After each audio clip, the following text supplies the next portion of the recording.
সেনাপতি হুজুর। কি করেছো আমার রাজ্যের হাল?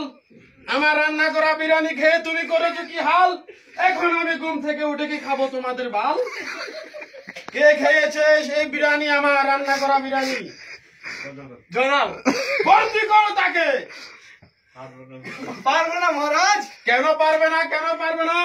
আমি কি তোমাকে বেতন দিয়ে রাখিনি? এখনো 3 মাসের বেতন বাকি রয়েছে যাব না। কে বলেছে? এত বড় মিথ্যা অপবাদ আমার প্রতি কে দিয়েছে? আমি তো প্রত্যেক মাসের বেতন তোমাকে দিয়ে দিই। কে বলেছে এখনই বলো, তোমার গর্দান নিয়ে নেবো আমি। সেনাপতি, এখনো কথা বলছো না? কে বলেছে তোমাকে মিথ্যা অপবাদ আমার প্রতি দিতে? জয়নাল দিয়েছে। কেউ?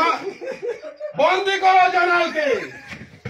আমার বাবা ছিল এই রাজ্যের এক